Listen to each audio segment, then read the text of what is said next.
တရားရင်နေရှိရဲ့သူနဲ့ဆုံးတွေ့ရဓမ္မရည်နဲ့လေးတင်းနေမွေးတဲ့ညာမြေကိုပြန်တတိယနေသည်စီးစာနေညိုချိန်မှာအေယာဝတီမြစ်ကမ်းတွေကငွေတောင်ရကဲရဲ့ထက်မှာမဝေးမျိုးစွန်ညတဲ့လုံးကိုတူဖူးခဲ့တာလေမိမရနိုင်ပါပြီအခွင့်ရဲ့တာတဲ့ဒီနေ့မှာရောက်တော့လာခဲ့အောင်ကျွေညာသူရဲ့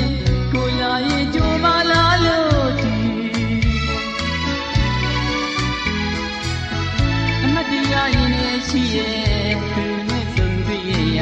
ဓမ္မရင်နဲ့လေးတင်းနေမွေးတဲ့ညာမျိုးပြန်တတိယနေသည်